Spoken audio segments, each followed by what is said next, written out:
My name is Natalie Price, and I'm 30. The night before my wedding, my parents turned my rehearsal dinner into my brother's announcement party. My mother said, "Your brother deserves one debt-free day more than you need a dress." My father laid a $52,000 refund receipt beside my plate. I folded my napkin once and left it on the chair. But here's what my parents didn't know.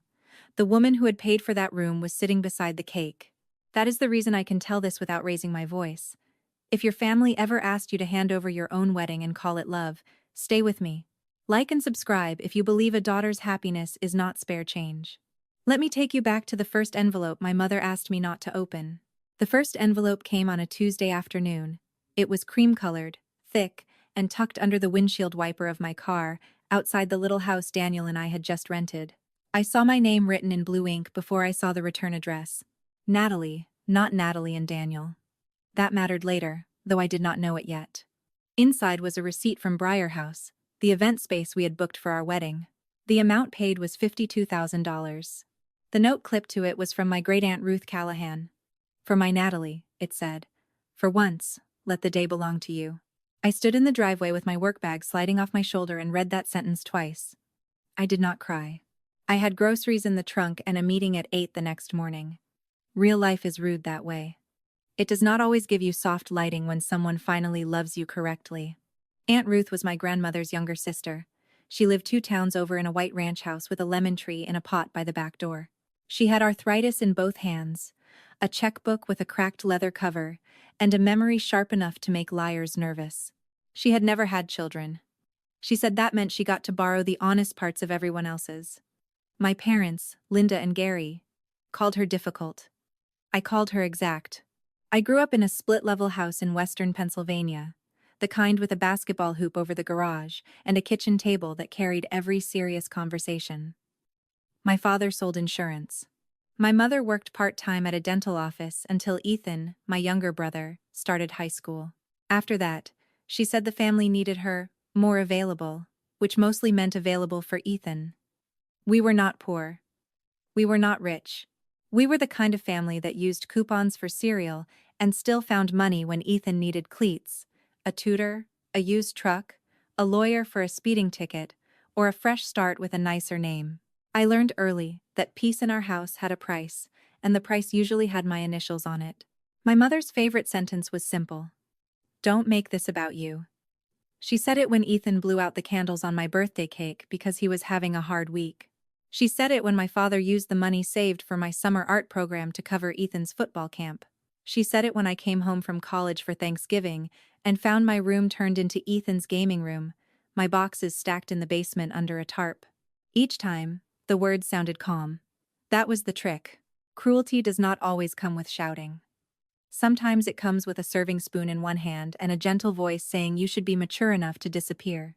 Aunt Ruth noticed before anyone else admitted there was something to notice. The summer I turned 17, she came to our house for a 4th of July cookout. Ethan had backed my mother's sedan into the mailbox that morning.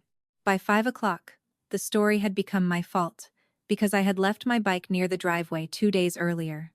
The bike had not been near the car. It was leaning against the fence. I said that once. My mother handed me a stack of paper plates and said, "Don't make this about you." Aunt Ruth was standing by the sink. She did not interrupt. She did not rescue me in front of everyone. That would have made the room turn on me harder. She waited until I stepped onto the back porch with a trash bag. Then she came out with 2 cans of soda and said, "You know where your bike was." I nodded. She said, "Good, don't let them borrow your memory." That was Aunt Ruth. She did not give speeches. She gave sentences you could carry in your pocket. Years passed. Ethan got second chances the way some people get mail. My parents called them help. When I needed help, they called it pressure on the family. At 24, my car needed a new transmission. I asked my father if I could borrow $800 until my tax refund came. He said he had just helped Ethan with rent. Ethan was living at home. My father looked tired when he said it, as if my question had aged him. My mother touched my wrist across the kitchen table and said, "Don't make this about you. Your brother is trying to find his footing." I took the bus for 7 weeks. Aunt Ruth found out because she saw me at the stop outside the grocery store in sleet, holding 2 canvas bags against my coat. 2 days later, there was an envelope on her kitchen table. Pay the mechanic, she said. I told her I could not take it. You can, she said. You just don't know what it feels like yet. That was the first time an envelope from Aunt Ruth changed the shape of my week. The second time came when I met Daniel. Daniel was steady in a way that did not announce itself. He fixed a loose cabinet hinge without telling me he had fixed it. He listened to the end of a sentence before answering. When he met my parents, he brought flowers for my mother and a box of coffee for my father. Ethan arrived 40 minutes late and ate the dessert Daniel had brought before dinner started. My mother laughed and called Ethan hopeless. Daniel looked at me. Not long. Just enough. On the drive home he said, "Does that happen a lot?" I watched the road and said, "Yes." He did not ask why I allowed it. I loved him a little more for that. When Daniel proposed, he did it in our kitchen on a rainy Friday with the dishwasher running. No restaurant, no crowd, no hidden camera. He had tied the ring box with a yellow ribbon because I had once told him yellow made gray days look less bossy. I said yes before he finished the sentence.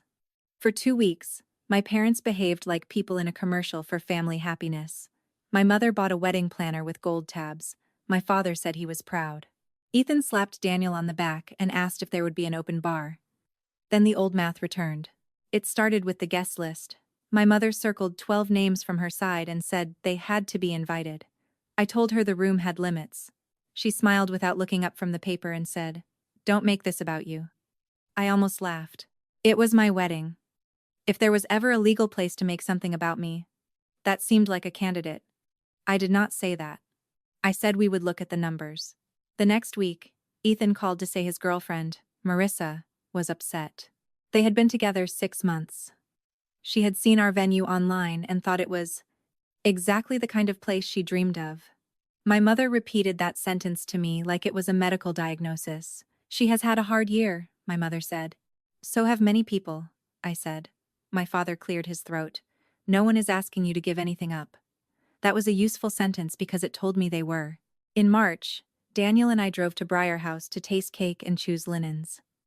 Aunt Ruth came with us because she had asked to see the room she had paid for. She wore navy slacks, pearl earrings, and the same flat black shoes she wore to every important event. She moved slowly, but her eyes missed nothing. The manager showed us the garden room. Tall windows, round tables, a fireplace we would not use because the wedding was in June. Daniel squeezed my hand under the table when the cake samples arrived. Aunt Ruth watched me choose lemon instead of vanilla and said, "Good. You chose before asking who would complain." I smiled with my mouth closed. My mother called that night. "Lemon cake?" she said. I asked who told her. "Ethan saw the sample card on your counter when he stopped by." Ethan had not stopped by. He had let himself into our rental house with the spare key my father insisted we keep at their place. For emergencies. I stood in my hallway and looked at the little hook by the door where that spare key should never have been copied. "It's 1 layer of cake," I said. "It's the main cake," my mother said. "Your brother hates lemon," I said. "My brother is not getting married." There was a pause. Then she sighed, deep and patient. "Don't make this about you." I hung up before I answered. That was not strength yet, it was practice. The next morning, I changed the locks. Daniel did it before work, sleeves rolled up, coffee balanced on the porch rail. He handed me the old key when he was done. "Do you want to tell them?" he asked. "No," I said. "I want them to discover it honestly." That was the first quiet thing I did for myself in the whole wedding process. It felt ridiculous and holy at the same time. For a while, the pressure went underground. My mother sent links to cheaper dresses. My father asked whether a smaller wedding might be more sensible. Ethan joked at Sunday dinner that if Daniel got cold feet, he and Marissa could use the deposit. Everyone laughed except Aunt Ruth. She looked at Ethan over her iced tea and said, "Deposits belong to the person named on the receipt." Ethan's grin thinned. My father changed the subject to baseball. Aunt Ruth did not look at me after she said it. She did not need to. She had placed a brick in the road, and she knew I saw it. By April, my parents had a new word for my wedding. Selfish. Not expensive. Not rushed. Not difficult. Selfish. My mother said it while helping me address invitations. She slid one envelope aside because she did not recognize the name. "Work friend?" she asked. "Daniel's aunt." She tapped the envelope with her pen. "We are cutting actual family, but Daniel's people get extra seats." I sealed the envelope in my hand. My wedding is not a report card on. My mother's face closed. Don't make this about you. There it was again. Same words. Same soft voice. Same old instruction. Step aside and call it character. Aunt Ruth called me that night. She did not ask for the whole story. She asked one question. Are they trying to move the money? I stood in my kitchen with the phone against my ear and watched Daniel wash 2 plates in the sink. I don't know, I said. Then find out before they do, she said. That was the sentence that changed the story, from hurt feelings to a trail. The next morning, I pulled out every wedding email. I printed the Breyer House receipt. I put Aunt Ruth's note in a folder. I made a list of every person who had touched the booking. It was not dramatic. It was a woman at a kitchen table with a cup of coffee and a cheap printer making a noise like it had personal complaints. But that folder was the first thing my parents did not know I had. And 3 weeks later, when my mother asked me not to open another envelope, I already knew better than to obey. The next envelope arrived on a Friday. It was plain white, thin enough that I could see the dark stripe of a folded check copy through the paper. My mother handed it to me in her kitchen, while Ethan stood at the refrigerator drinking orange juice from the carton like he was still 15, and consequences were something other people washed. Don't open that here, she said. That was when I knew I had to. I did not tear it. I used my thumb under the flap and opened it slowly, because sometimes calm is not a feeling. Sometimes calm is a tool. Inside was a printed note from Breyer House. It confirmed a request to discuss modifying the event holder and payment direction for our June date. That was the phrase on the page. I read it twice. Then I looked at my mother. What is this? She dried her hands on a dish towel that was already dry. It is just paperwork, she said. Your father and I were trying to simplify things for everyone. Ethan closed the refrigerator door. Mom, don't start. That was rich, coming from the man drinking half a gallon of someone else's juice. My father came in from the garage with grass clippings on his shoes. He saw the paper in my hand and stopped 1 step inside the kitchen. You opened it, he said. It had my wedding date on it. My mother's face softened into the look she used when she wanted me to feel childish. Natalie, don't make this about you. I put the paper back in the envelope and said, I won't. That answer surprised all 3 of them. It surprised me a little too. My old reflex would have been to defend my right to my own wedding at the kitchen table where I had lost smaller trials for 20 years. But that kitchen was their courtroom. I was done arguing in it. I went home and set the envelope beside Aunt Ruth's receipt. Then I opened my laptop. I did not call my mother. I did not call my father. I did not call Ethan and ask what promise they had made him. A person can waste a whole life asking people to confess what they are still enjoying. I called Breyer House. The coordinator answered on the 3rd ring. I kept my voice simple. I gave her my name. I gave her the date. I asked whether anyone had requested changes to our event. There was a pause, just long enough to tell me yes. Your parents called, she said carefully. I wrote that down. They said you and Mr. Keller were considering a smaller ceremony. Daniel's last name looked strange on my notepad. We were not married yet. My parents were already shrinking us in other people's mouths. What exactly did they ask for? I said. Another pause. They asked whether the room, deposit, and remaining balance could be applied to another family event if the original wedding was canceled. There are sentences that do not shout because they do not need to. I looked at the receipt in front of me. $52,000. Aunt Ruth's name. My name. Daniel's name. Our date. Did they say whose event? The coordinator lowered her voice. Your brother's. I wrote that down too. When I hung up, Daniel was in the doorway of our kitchen. He had come in without making noise. He still had his work badge clipped to his belt. They tried to take the venue, he said. I nodded. He crossed the room and put one hand on the back of a chair, not on me. Daniel was good at knowing when comfort would feel like pressure. What do you want to do? He asked. That question was a door. No one in my family had ever asked it without already holding the answer. I want to know how far they got, I said. So we found out. I printed every email from Breyer House. I highlighted every line that named Aunt Ruth as the payer. I made a copy of the first receipt. I made a copy of the new notice. I put both in the folder with Aunt Ruth's note. Then I texted Aunt Ruth one sentence. Can I come by tomorrow morning? She replied 6 minutes later. Bring the folder. The next morning, I drove to her house with the folder on the passenger seat. Her lemon tree was still by the back door, one bright fruit hanging like it had no idea the world was indecent. Aunt Ruth opened the door before I knocked. She had coffee ready. I put the folder on her kitchen table. She did not touch it at first. She looked at my face. "Did you sleep?" "No." "Good," she said. "Then you won't be tempted to call this nothing."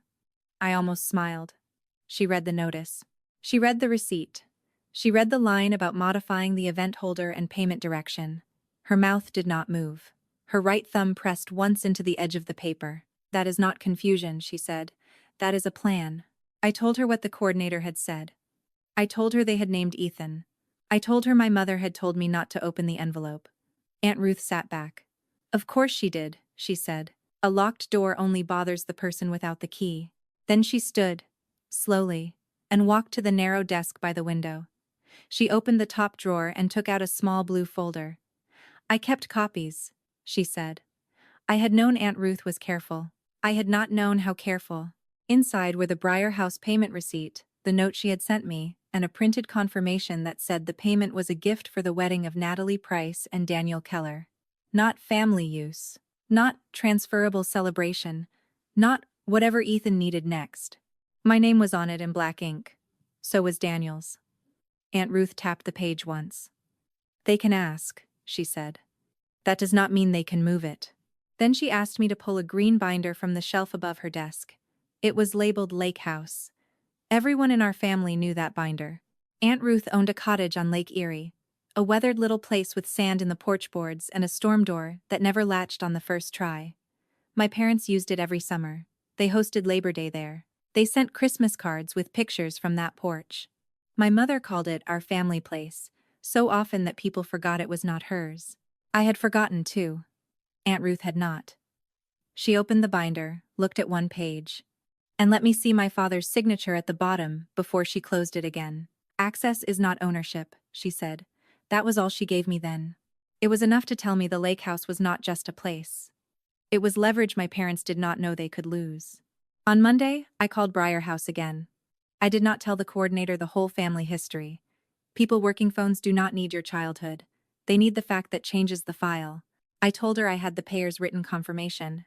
I told her Aunt Ruth would be present at the rehearsal dinner. I asked what would happen if someone tried to announce a transfer in the room. The coordinator was quiet. Then she said, "I would need to speak with the person who made the payment." "She will be there," I said.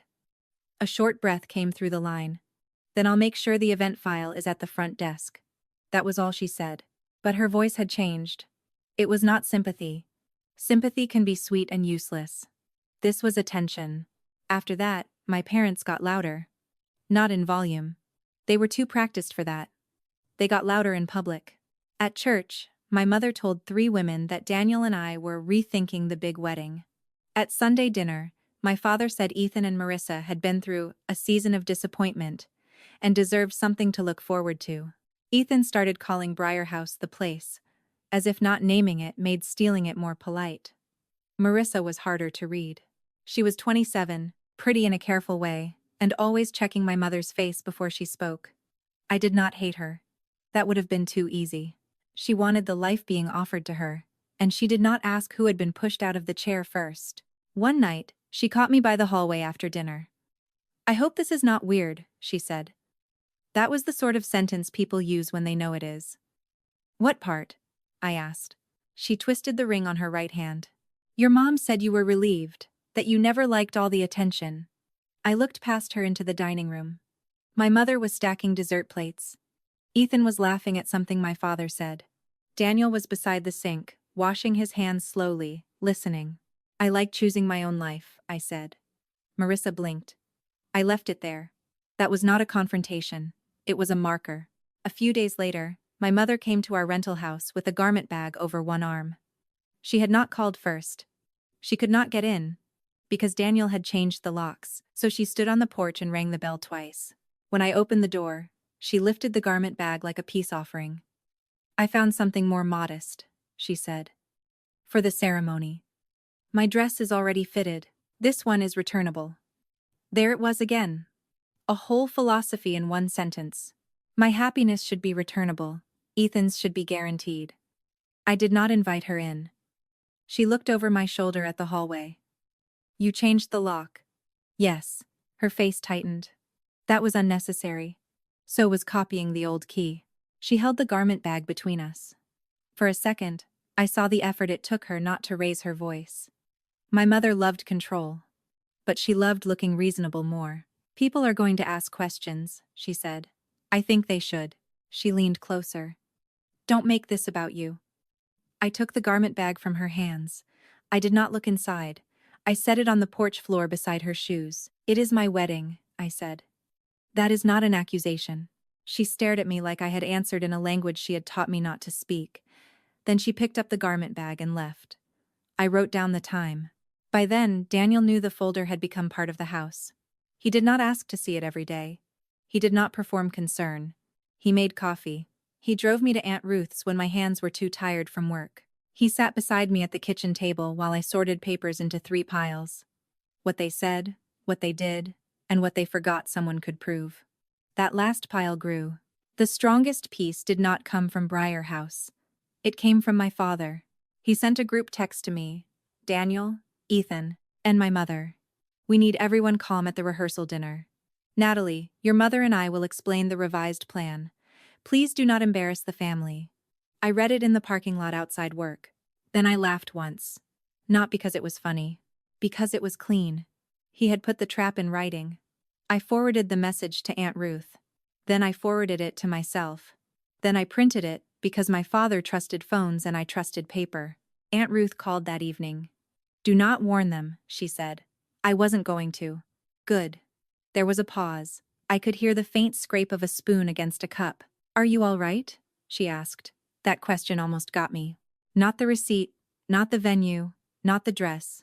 That question. I will be, I said. Better answer, she said. The week before the wedding, Briar House called to confirm final counts. The coordinator spoke briskly until she reached the note on the file. Then her voice changed again. Miss Price, she said. Just so I understand, the pair will be attending the rehearsal dinner? Yes. And you are not authorizing any transfer? No. Thank you, she said. That is all I needed. She did not say she believed me. She did not need to. Her question had moved from whether something was wrong to what she needed in place when it happened. That was the third part of the weapon. My parents still thought they were handling a daughter who had been trained to fold. They did not know Aunt Ruth had copies. They did not know Briar House had pulled the file. They did not know my father's text was printed in the folder with the receipt and the envelope my mother told me not to open. Most of all, they did not know I had stopped trying to make them understand. Understanding was no longer required. Attendance was. And the night before my wedding, they made sure everyone who mattered was in the room. By 6 o'clock that evening, Briar House looked ready for someone else's life. Daniel and I arrived together. He drove because my hands were steady, but my stomach was not interested in pretending. The folder was in my tote bag. Aunt Ruth's blue copies were inside it. My father's group text was inside it. The envelope my mother told me not to open was inside it. A woman can carry a whole family history in 12 sheets of paper if the family is careless enough. The rehearsal dinner was supposed to be simple. 28 people. 1 long table. Lemon cake for dessert, because Daniel and I had chosen it together. A short toast from my father. A quiet meal before the wedding. That was the plan I had paid attention to. My parents had brought a different one. The first sign was the seating chart. It was on the easel by the door, printed on thick white cardstock. It was not the polished sign Briar House had shown us in the planning email. It was my mother's home printer version, dressed up with gold ribbon and confidence. My name was still there, but it was not at the center table with Daniel. Daniel and I had been moved to the left side, 2 seats down from the end, beside my mother's cousin and a man from my father's bowling league. Ethan and Marissa were in the middle, under a little line that read, Family Blessing Table. I stood in front of it for 1 full breath. Daniel leaned closer. They changed it. Yes, I said. He looked at the center table. Do you want me to take it down? No. That was not softness. That was aim. My mother saw us from across the room and came over fast, not running, because running would have admitted there was something to hide. She wore a pale blue dress and the small pearl bracelet she saved for events where she wanted people to think she had raised grateful children. There you are, she said. Please do not start. I just got here. That is what I mean.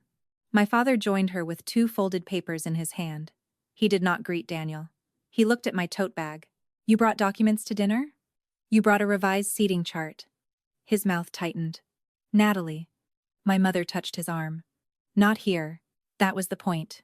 They had built the room so everything important would happen here, then acted offended that I had noticed the walls. Ethan came in 10 minutes later with Marissa beside him. He had shaved. He was wearing a navy jacket I had never seen before. Marissa's dress was ivory, not white, but close enough that every older woman in the room would notice and pretend not to. She held a small bouquet of pale yellow flowers. My flowers. Not the exact ones from tomorrow.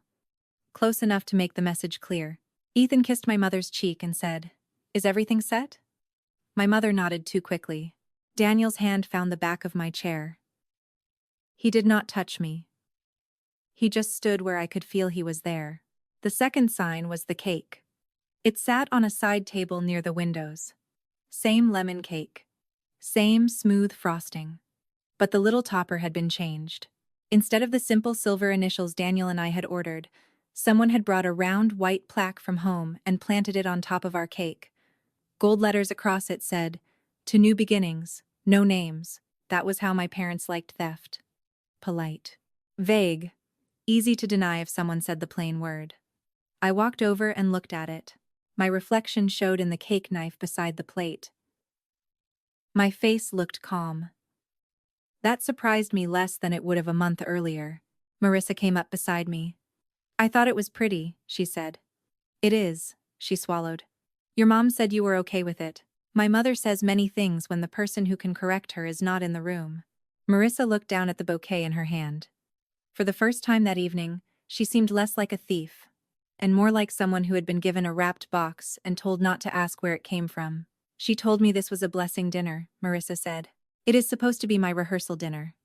Her fingers tightened around the flower stems. Before she could answer, my father tapped a spoon against his water glass. Not hard, just enough. The room turned toward him. There were relatives at the long table, Daniel's parents.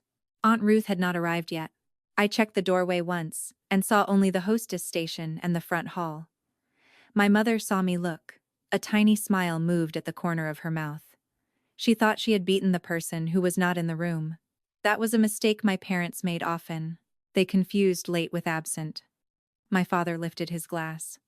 "Before we eat," he said, "I want to thank everyone for being flexible tonight." Flexible. That was another family word. It meant someone had been bent, and everyone else was applauding the shape. My mother stood beside him. Ethan sat at the center table with one hand on Marissa's chair. Daniel remained standing beside me. I stayed where I was, near the cake, because from there I could see the door. My father continued. "Families go through seasons. Plans change. Needs change. What matters is that we take care of each other." Aunt Ruth was still not there. For 1 second, I felt the old pull.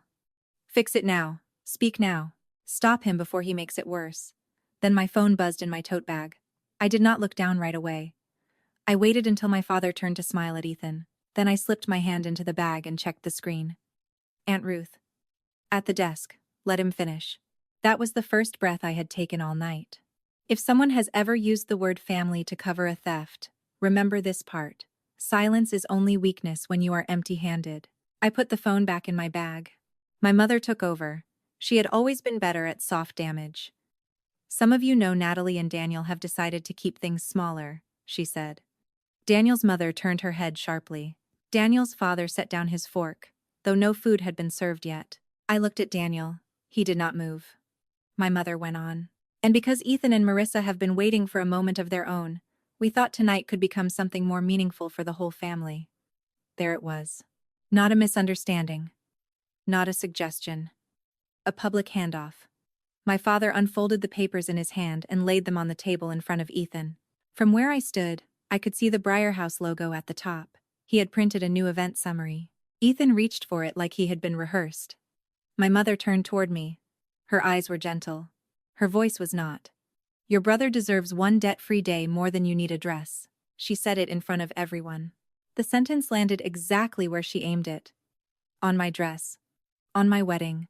On the part of me she had spent 30 years teaching to step aside before anyone had to push. Nobody spoke. Not because the room was noble. Rooms are rarely noble.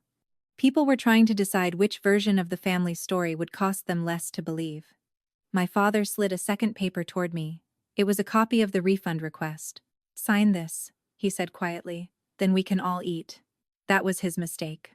Not the paper, not the lie, not even the insult.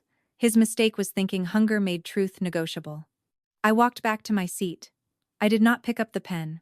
I opened my tote bag and took out the folder. I placed it flat on the table, unopened. My mother's eyes went to it. "What is that?" "Paper," I said. "You taught me it matters." Daniel pulled out my chair. I sat down. My father kept the pen between two fingers. "Natalie, do not embarrass this family." I looked at the seating chart. I looked at the cake. I looked at Ethan's hand on the event summary. I looked at Marissa, who had gone pale around the mouth. Then I looked at the doorway. Aunt Ruth was there. She stood with one hand on her cane and the other on the hostess stand. She wore navy slacks, pearl earrings, and the flat black shoes she wore when something mattered. The Briar House coordinator stood beside her with a closed file against her chest. My mother saw my face change. Then she turned. So did my father. So did Ethan. Aunt Ruth did not hurry. She never had. She walked into the room one careful step at a time, and every step made my parents' revised plan look smaller. My father's hand closed around the pen. Aunt Ruth stopped beside the cake.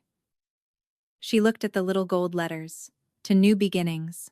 Then she looked at me. "Natalie," she said, "did you ask them to change your wedding?" "No," I said. My mother made a small sound. Not a word. A warning trying to dress itself as a cough. Aunt Ruth turned her head. "I asked Natalie," she said. That was the match. The folder was still closed. The receipt was still inside. The money had not been explained yet. The cottage had not been mentioned. The coordinator had not opened her file. But the room had shifted. For the first time all night, my parents were not speaking from the center. And for the first time in my life, I was not the one being asked to make their story easier to swallow. Aunt Ruth's questions stayed in the room longer than my father's toast had. My mother's hand moved toward the refund paper, then stopped.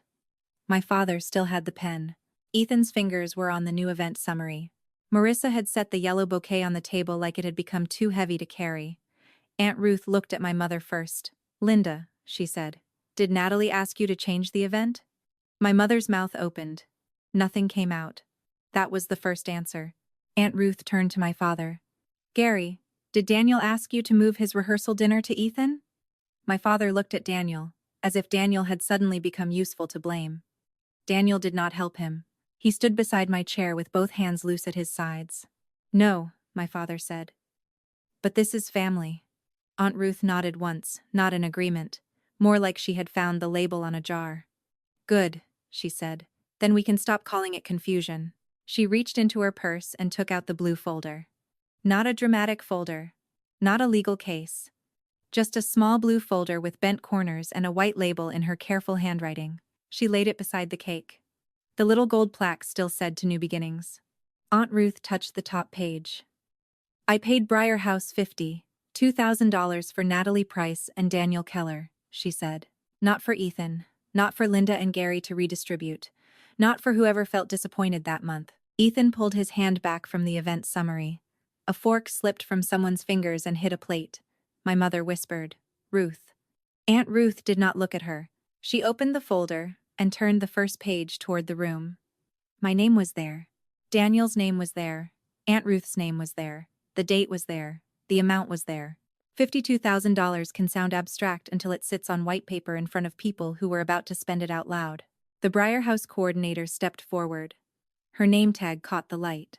She held her own file against her chest. "For the record," she said, "the payer on the event is Miss Ruth Callahan." My father's face changed at the word payer. Not guilt. Not yet. Calculation. "We can fix that," he said. "We can call tomorrow and—" "No," the coordinator said. "One syllable." "Very clean." My mother blinked. The coordinator opened her file. "No transfer has been authorized by Miss Callahan." No cancellation has been authorized by Miss Price or Mr. Keller. The refund request on this table cannot be processed with Mr. Keller. Price's signature. She looked at the paper in front of me. My signature? I asked. Yes, she said. And Miss Callahan's. My father's pen lowered half an inch. Aunt Ruth looked at him. You were asking Natalie to sign away something you could not move without me. The sentence did not need heat. Heat would have made it smaller. My father's thumb pressed into the side of the pen until his knuckle went pale. My mother's pearl bracelet slid down her wrist and tapped the edge of the table. Ethan stared at the event summary, like the words might rearrange themselves if he looked hurt enough. Across the table, Daniel's mother put her napkin down. Slowly, Daniel's father leaned back and looked at my parents for the first time that night, as if they were strangers who had wandered into the wrong dinner. Marissa covered her mouth with 2 fingers. Aunt Ruth turned a page. This is the note I sent Natalie with the payment, she said. I knew the words before she read them. I had stood in my driveway with groceries in the trunk and read them twice. For my Natalie. For once. Let the day belong to you. Aunt Ruth did not read them like a performance. She read them like a receipt. My mother's eyes moved to me then. Quick. Sharp. Injured in the way people look injured when their private cruelty has been given a date. You never told me she wrote that, my mother said. I looked at her. You told me not to open envelopes. A small sound went through the room. Not laughter, not comfort, recognition. My mother flushed from her throat upward. Aunt Ruth closed the blue folder. Linda, you took a gift meant to give Natalie one day of being chosen first, and you tried to turn it into one more thing she had to hand to Ethan. Ethan stood. I didn't know all that, he said. Marissa looked at him. You knew it was her rehearsal dinner, she said. That was the first time Marissa had sounded like herself. Ethan sat back down. My father pushed the refund request toward the coordinator. This is still a private family matter. The coordinator did not touch it. No, sir, she said. It became a venue matter when you submitted paperwork. There it was. He had wanted paper to make the theft look clean. Paper answered him back. I did not speak. I did not need to. My whole body wanted to, but I kept my hands folded on the table. The folder was open now. The people who needed to see it had seen it. My father looked at me then. Really looked. For most of my life, he had looked past me toward the problem my refusal might cause. That night, he looked at me like he had finally noticed I had been standing in the room the whole time, holding the part of the story he could not control. Natalie, he said, softer now. We were trying to help your brother. I know, I said. That was all. My mother leaned in. Then you understand. No, I said. I only know. Aunt Ruth put one hand on the back of the chair beside her. Her fingers were thin. The knuckles were swollen. That hand had written checks, birthday cards, grocery lists, and one sentence that had kept me standing. She looked at my parents. There is one more thing, she said. My mother closed her eyes for half a second. Aunt Ruth took a small brass key from her purse. It had a green plastic tag on it. Lake. The room knew that key. My father knew it first. His head came up. Ruth, he said. She placed the key on the table beside the blue folder. I changed the cottage code this afternoon, she said. This key is the last physical copy. Your access ends tonight. My mother's hand went to her bracelet again. The lake house? She said. Aunt Ruth nodded. You have called it the family place for 15 years. It is mine. My father's chair scraped back an inch. We have plans there for Labor Day. Not anymore. You cannot just. I can, Aunt Ruth said. You signed the agreement. The coordinator lowered her file. Daniel's father looked at the key. Someone near the end of the table breathed in through their teeth. Ethan stared at my parents now, not me. The loss finally reached them. Not the moral loss. That had been available for years. They had stepped over it every time. This was the loss they understood. No cottage. No porch pictures. No Labor Day table where my mother could stand in Aunt Ruth's kitchen and host like ownership was a tone of voice. My father swallowed. You would take that from us over a dinner? Aunt Ruth's face did not change. No, she said. I am taking it back because you tried to take Natalie's wedding and make her sign the theft. That was the largest sound in the room, though she barely raised her voice. My mother looked at me then. Not at Aunt Ruth, not at the coordinator, at me. For 1 second, I saw the old request coming. Fix this. Smooth it. Give up the thing so everyone can breathe again. I did not move. The pen slipped from my father's hand and rolled toward the center of the table. It stopped against the cake knife. A small thing. A perfect thing. The coordinator picked up the refund request and folded it once. This request is void, she said. She placed it inside her file. There was no applause. Real life rarely knows when to clap. Daniel's mother wiped under one eye with the side of her finger. Marissa pushed the yellow bouquet away from her place setting. Ethan looked at the floor. My mother sat very still, as if stillness could undo witnesses. Aunt Ruth lifted the brass key again and held it in her palm. Then she looked at me. "Do you still want lemon cake tomorrow?" she asked. I almost laughed. Almost. "Yes," I said. "Good," she said. "Then we are done here." And we were. Not because everyone agreed. Because the thing my parents had tried to move had stopped moving. The next morning, Briar House looked different.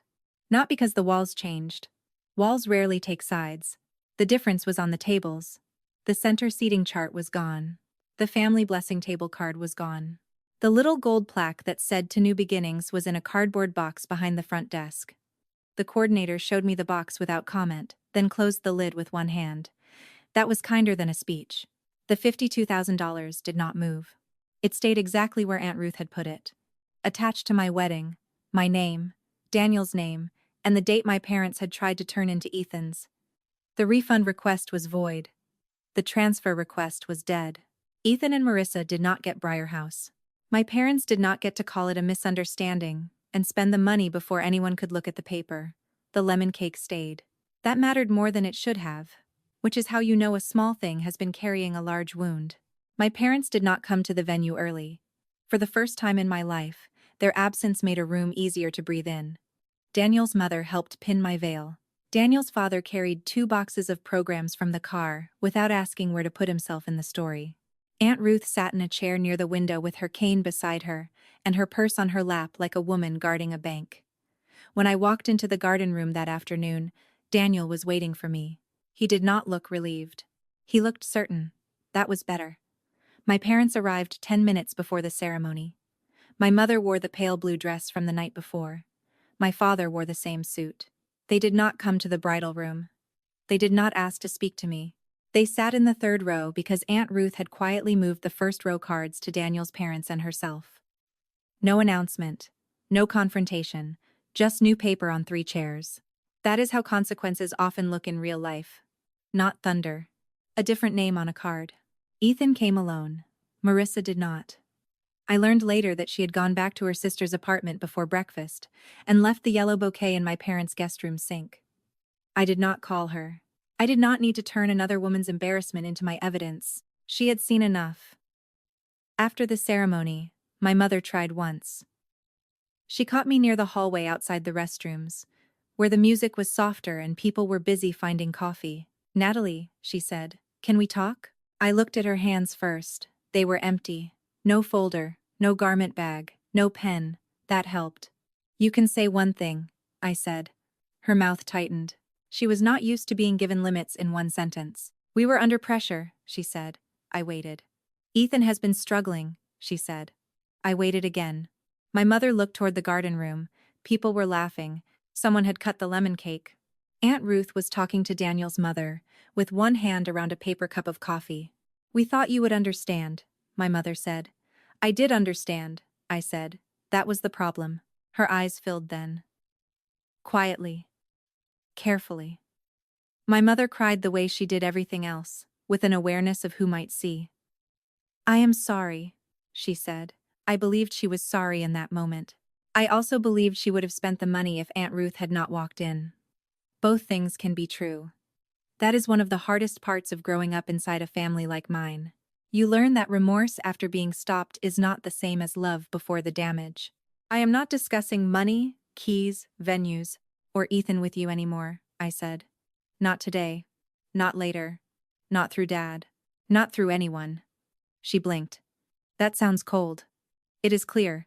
My father came down the hallway then. He stopped when he saw us. He looked older than he had the night before, but not smaller. Men like my father do not become small because they lose. They become careful. Your aunt changed the lake code, he said. Yes. We have things there. Then you should call her and arrange a time to collect them. His jaw moved once. We hosted Labor Day there for 15 years. I know. You would let her take that from us? I looked past him through the open doorway. I could see Daniel standing beside the cake table. I could see Aunt Ruth laughing at something Daniel's mother said. I could see the white tablecloth where the refund paper had not been allowed to land. She took back what was hers, I said. That is not the same thing. My father did not answer. That was new, too. In the weeks after the wedding, the consequences became ordinary. That is where they became real. The Labor Day email chain went quiet. Then it disappeared. My mother posted no lake pictures that summer. My father returned 3 coolers and a stack of folding chairs to Aunt Ruth's porch on a Wednesday morning. Aunt Ruth did not invite him in. She sat at her kitchen table and watched through the window while he carried the last cooler back to his car, because it was his, not hers. The cottage did not vanish. It simply stopped being a stage for people who mistook access for ownership. Briar House mailed Aunt Ruth a clean final statement. She made a copy for me, not because I needed it anymore, but because she believed paper should finish what paper started. The $52,000 was shown in black ink, paid, applied, closed. I framed nothing. I did not need a trophy of my parents' humiliation. I kept Aunt Ruth's first note. For my Natalie. For once. Let the day belong to you. It is in the drawer beside my marriage certificate, folded once along the same crease it had when I opened it in the driveway.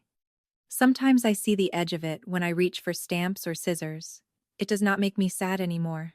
It reminds me that being chosen once can teach you how to choose yourself again. Ethan called me in October, not to apologize, not really. He said Marissa had moved out. He said Mom was a mess. He said Dad was barely talking. He said Aunt Ruth was being harsh. Then he got quiet and said, I didn't think they would actually do it. I knew what he meant. Take the money. Take the room. Take the day. Yes, I said. You did. He breathed into the phone for a while. I guess I thought you would stop it before it got that far. That was the closest Ethan ever came to the truth. He had trusted my sacrifice as much as my parents had. He had just done it with less paperwork. I did stop it, I said. Just not early enough to protect your comfort. He hung up first.